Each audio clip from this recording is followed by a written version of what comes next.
Hello everyone, this is Vishwas Puttige from Amace Solutions.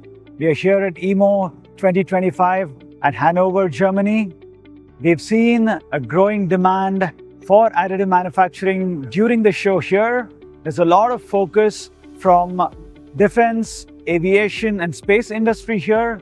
We've also found interest amongst the medical manufacturers, not just for prototype manufacturing, but also some of the serial batch production that customers have been inquiring here from us during the show.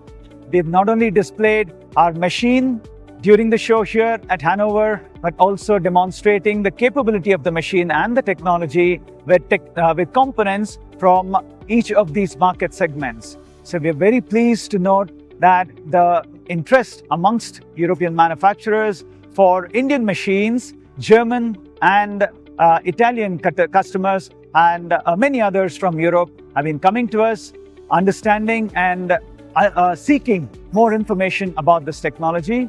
We're happy with the response that we've seen so far. We're very confident that Indian technology is going to be more and more in demand in the years to come. So thank you everyone for the wonderful response giving us here at EMO Hannover, Germany. Thank you.